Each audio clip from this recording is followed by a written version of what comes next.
Twisted Tales. Alan and the Magic Lamp by Miroslav Minić. Narrated by Lazar Đurđević. Gather around, everyone, and I will tell you the story of something that happened in Ulcinj, a small town in the beautiful country called Montenegro. Even though Ulcinj is one of the oldest towns on the Adriatic coast, more than 2,000 years old, I won't tell you the stories you learn in school, no.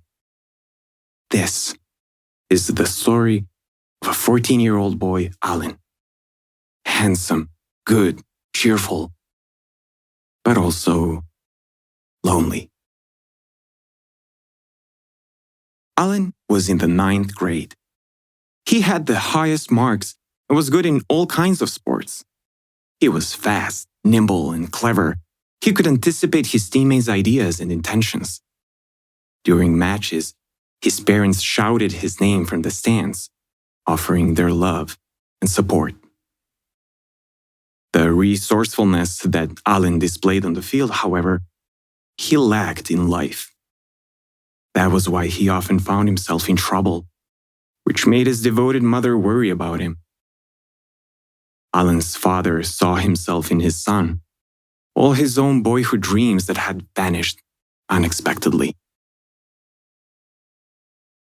Fate can surprise you sometimes. Instead of achieving the glory of a world-renowned soccer player, Alan's father was severely injured in the knee, preventing him from fulfilling his childhood dream, which made him very unhappy. Wheel of Fortune kept spinning, like a soccer ball on the field. So it happened that he met Alan's mother while on a visit to Bali in faraway Indonesia. Alan's father quickly exchanged wave surfing and jungle hikes for long walks on long sandy beaches with the beautiful young woman who forever captured his heart. She too did not resist his offer to return home with him to Ulcinj. She only had one condition: that they take with them her pet, Abu, a Hanuman monkey who rarely left her shoulder. It was as if she had known that a time would come when Abu would be a source of income for the family. They all lived together in a broken-down little house in the old town. Abu was a tourist attraction, and at the beach, everyone wanted to have their photo taken with him, for which Alan's parents charged a nominal fee. Alan was born soon after they settled in Ulcinj, becoming the center of their small world. His father dreamed of his son playing soccer and achieving everything that he had not. Even so, Alan did not complain. Not a day passed without his father saying that the only way for them to live well, in abundance, was for him to become a professional soccer player. Alan was puzzled by his father's strong desire and the even stronger resistance he felt inside. He was happier to be sketching clothes and dressing the paper dolls he had been secretly collecting and keeping in a box under his bed. He dreamed of becoming a fashion designer, making colorful clothes with gold streaks and vibrant shades of purple and green, like the ones he saw in his mother's family photos.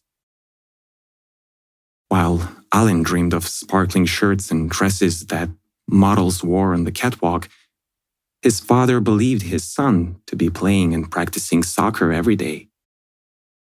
It was with this thought that every day before dawn he went for work at the construction site, only to return late at night. But even that was short-lived. He was laid off. Alan's father was also very disappointed to learn that Alan was skipping soccer practice. He then left to work in construction in Germany. That seemed to be the best way for him to earn money and provide a decent living for the family. He could not bear the fact that once again, their only income was from a cheerful tourist having their photos taken with Abu. Alan meanwhile, felt very bad for letting his father down. He was convinced that if he made an effort, he would soon be earning enough money as a soccer player so that his father would not have to go away to some far-off land. So he decided to give it his best and attend practice every day. His caring mother tried to comfort him, but it was all in vain. His father called home less and less often, and when he did call, the conversations grew shorter and shorter because he needed to rest after a hard day's work at the construction site. One day, Alan was walking through town after soccer practice. It was a warm day, even though summer had not yet arrived. He passed the same people, the same cobblestones. Abu kept him company, of course, since he did not have any friends. Alan liked to look at the windows of the clothing stores, while Abu watched his reflection in the glass. Alan imagined the mannequins in the windows coming to life, dressed in clothes that he had created and walking down the street with him. He regretted not having someone to share his dreams with. Then he remembered that he had to hurry because his mother was waiting for him at home and started off again. That's when Alan noticed a boy in the market where souvenirs were sold. Alan actually saw him several days earlier in the schoolyard, and girls had already been talking about him, saying something that he had recently moved to Ulcinj and that his father was a prominent businessman.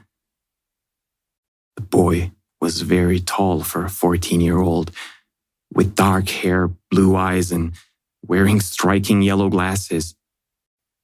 He was also wearing a purple shirt with golden threads and green baggy pants, with a canvas bag slung over his shoulder. Then Alan noticed the boy taking magnets from one of the stands and secretly placing them into his bag. Although Alan was surprised, he also found it amusing because he couldn't understand why a rich boy would be stealing. All of a sudden, an older man grabbed the boy by the arm and started shouting at him. Alan and Abu ran over, and the small monkey started doing tricks.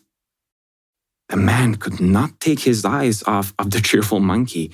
He was so captivated, in fact, that he let go of the boy's arm. And at that moment, Alan shouted, "Run!" Chaos ensued. The two boys ran while Abu merely pranced after them. "Get the thieves!" someone in the market shouted.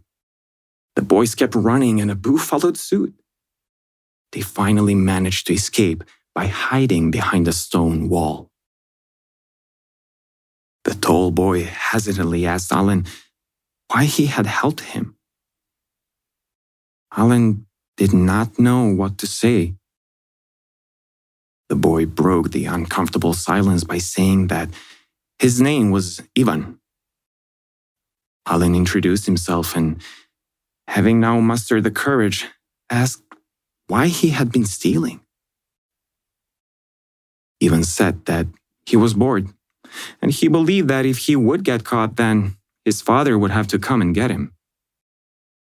He continued his confession while Alan listened, baffled. Ivan said that his father was a businessman and quite uninterested in the life of his only son.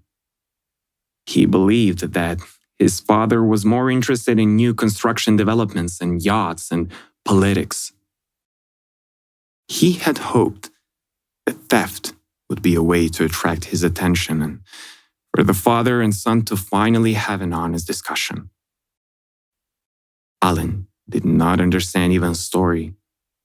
He had been convinced all his life that it was money that brought happiness. He suggested that they go for a walk, offering to show Ivan the most beautiful place in Ulcinj, since he had still not seen much of the town. The two boys walked to a grove above Little Beach, where the Jadran Hotel had once stood. They talked and laughed as if they had always been friends. "Everyone at school is boring," said Ivan. "They only want to be friends with me because of my father." "I don't know who your father is, and I don't understand what that has to do with you. I mean, for someone to hang out with you. I guess that he's a very powerful man. But that doesn't matter. No one wants to hang out with me." Alan mumbled this last bit. "With you?" Ivan was surprised. "Yes. I mean, some kids even tried to hurt Abu once." "My savior? They must be jealous because they can't have a friend like him." The boys laughed while Abu danced around them merrily. "Do you see this place?" Alan pointed. "There used to be a beautiful hotel here. I've seen photos at my grandparents' home. When I grow up and make a lot of money, I'll build the most wonderful castle at this spot. And I will live there with my mother, not in our damp, cramped house. And we'll have a large photo studio. Oh, it will also be my atelier where I'll design clothes, and it will also have a sewing shop. And wait, you want to be a fashion designer?" Ivan asked. "You are the first person I've told this, but yes, I do," Alan said. "And you are the only person who shares my dream, for I too want to be a fashion designer." "I can't believe you want the same thing." Alan's face lit up. "You're the second person who knows," Ivan said softly. "I've only ever told my mother." "What did she say when you told her?" "Oh, she's great. She supports me in everything. But it's no use since neither of us has any say. My dad has other plans for me." "Ah, mine does too." Alan said this woefully. But Ivan had other ideas. "Well, we will have a big store where we will sell our clothes," he snapped. "And who cares what others will think? And everyone will respect us because we will be successful. And all the girls will fall in love with us," Alan added. "Yes, all of them." Ivan's soft voice was now a shout. And so the two new friends talked and looked out at the sea. They had finally found what they had dreamed of all their lives. A best friend with whom to share everything. Who would understand and support them.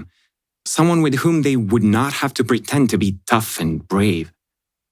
Abu hugged Alan and then also Ivan. Both boys were glowing. It started to get dark, but they could not stop talking.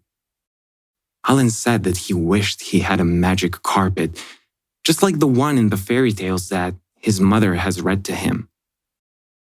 He wanted Ivan and him to travel around Montenegro on it. Ivan watched him with joyful eyes. Suddenly, he grabbed his phone. Horrified, he told Alan that he had a bunch of missed calls from his parents. Alan took out his phone and realized that his battery had died. He knew that his mother must now be worried sick because surely she had tried to call him. Ivan was scared and muttered in the faintest of voices that he had to call his father, that he was very unpleasant when his calls went unanswered. As Ivan spoke to his father, his expression changed. His father had already learned that Ivan had been caught stealing magnets at the market, and he also heard that a friend with a monkey had been waiting for his son. Ivan's father believed that it was the friend who was to blame because he had certainly persuaded him to steal. Ivan tried to explain, but it was all in vain. His father hung up. Abu gave Ivan an uneasy look. Ivan got up and told Alan that he had to go home immediately. They embraced.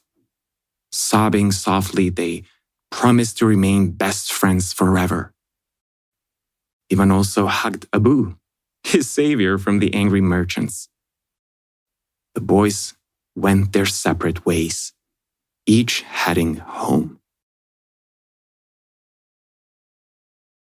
Alan hurried down the sandy beach in the dark. Abu kept tugging at his pants in fear.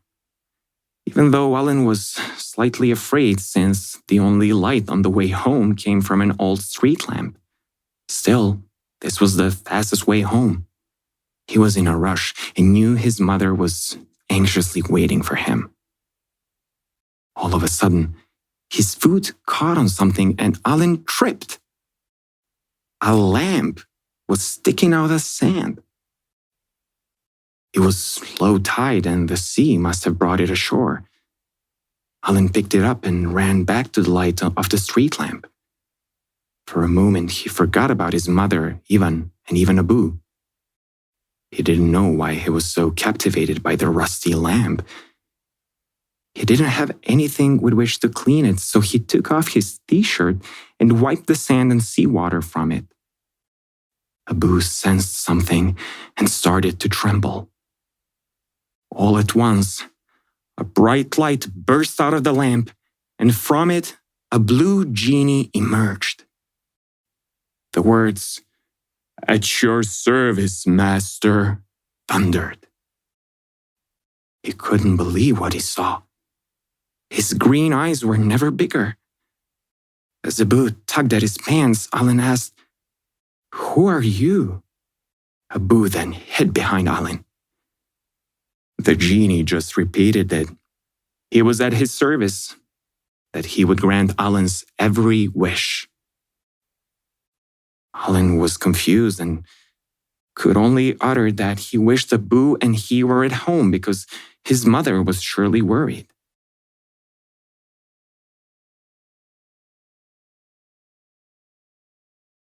"Your wish is my command," boomed, and the earth shook. A blue smoke engulfed them, and Abu and Alan were instantly at the front door of the small rundown house in the old part of Ulcin. They went in, and Alan's tearful mother, seeing them, ran over and hugged the frightened boy. Abu was still trembling in fear. They sat at the kitchen table for a long time. Holding the old lamp in his hands, Alan told his mother everything that had happened. He wanted to clean the dust off and rub the lamp again without a second thought. So he did. And the big blue genie emerged from the lamp again. His mother and Abu watched in terror. "At your service, master," said the genie. Alan boldly asked the genie who he was and why he was in the lamp. The genie introduced himself. His name was Lucky, and he added that he would fulfill Alan's every wish. Alan casually said that he wanted to live in a big house and for them to be rich. The decrepit little house started to shake and transform itself into a splendid castle with 18 rooms. Abu jumped around the room. Alan's mother stared speechlessly at the piles of treasure and gold credit cards on the table, all next to millions in cash. Alan had never been happier. He shouted, "Mother, we're rich!" His mother didn't know what to say. She just said softly, "Be careful, my son." Alan rushed to the phone. Not caring that he was already late, he called his father. He told him to pack up his bags and get back to Ulcin, that they were rich and he no longer had to work in construction in Germany. Even though his father asked 1,001 questions, Alan told him that he would explain everything when he arrived. His mother wept with joy. Abu kept bouncing from bed to bed. His father arrived in Ulcin the following evening. They were all together at last, and they were finally happy. They held each other tightly for what seemed to be hours. Word quickly spread around town that Alan had received an inheritance from a relative in Bali. Everyone wanted to be his friend now, but he only wanted to spend time with Ivan, whom he now couldn't find. Ivan had simply vanished. Alan's mother no longer had to work. Instead, she set up a charity for single mothers. Alan became very popular, but the money did not make him lazy. He enrolled in a high school in Podgorica that had a fashion design program. He lived in the student dormitory and spent weekends at his atelier in Ulcinj. Yes, he had set up his small studio where he created clothes that he donated to the poor. Years went by and Alan was in his senior year. One Saturday morning, there was a knock on the door of his studio in Ulcinj. When Alan opened it, Ivan didn't even say hello. He only said that he hoped Alan's wealth had not changed him, that he was still the kind, self-sacrificing boy that he always wanted for a friend. The friends laughed and agreed to spend the following day together. They went up to the hill above the little beach where they had once spent a wonderful afternoon. Ivan revealed that after they had parted the last time, he and his family left Ulcinj. It had been his father's decision. They had been living in Italy. He had wanted to see Alan again, but didn't have his contact info. In the end, he and his mother decided to return to Ulcinj. Alan told him about the magic lamp, and Ivan could not believe his ears. Alan pulled the lamp out of his bag and rubbed it. Genie appeared and this time said, "What does my humble master wish?" Alan said that he wanted a magic carpet, but only for a day, so that he and Ivan could fly above the town and see. The most beautiful magic carpet appeared before them. "Come on, Ivan, just one lap," said Alan. They clumsily climbed onto the carpet, their knees shaking with excitement. They sat down and the carpet took off. They watched the surrounding fortresses, huge olive groves, the blue sea. A flock of seagulls flew past them. Then they saw the salt plant. It was larger than they could have possibly imagined. Pelicans greeted them. Flying over Lake Shas, they reached Lake Skadar, the largest lake in the Balkans. They knew that this was the happiest moment of their lives. This time, they parted joyfully, knowing that they would never again be separated. Back at home, Alan sat staring at the lamp that had made him rich, but more importantly, which had brought his family together. And of course, made it possible for him to hang out with Ivan. He picked it up and rubbed it. "At your service, master," said Lucky, the genie. Alan casually told Lucky that it was his wish that he be free and no longer live in the lamp. Alan wanted Lucky to live like a human being and find happiness. The genie just stared at him for a few moments. He thanked him and said that he had been trapped in the lamp for centuries.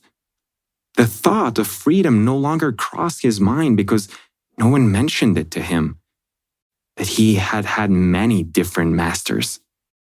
And he said that he would like for them to be friends. Alan looked at Lucky and told him to find happiness. He knew where Alan lived, and he would always be welcome in his home. The genie walked out of the house as a middle-aged man. Alan picked up the phone and called Ivan. He told him that he needed to see him again. They agreed to meet at the Hill, their favorite place. A short while later, the two friends were sitting on the hill and looking out over the sea. Alan said that they were both rich, yet he realized now that money did not make people happy. It was important that they work, even struggle sometimes.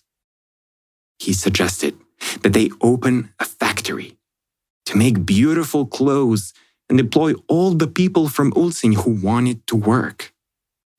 They could also study fashion design in Cetinje at the same time. Ivan was exhilarated and accepted the offer. So the two friends founded the Magic Lamp Fashion Company. They worked hard and went to school, and they were happy. Oh, I forgot to tell you. Lucky ended up living in the Bielopavlichi Valley.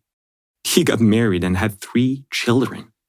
He had a farm where he grew organic fruit and vegetables, and he was very happy. Of course, Alan and Ivan never forgot him and visited often.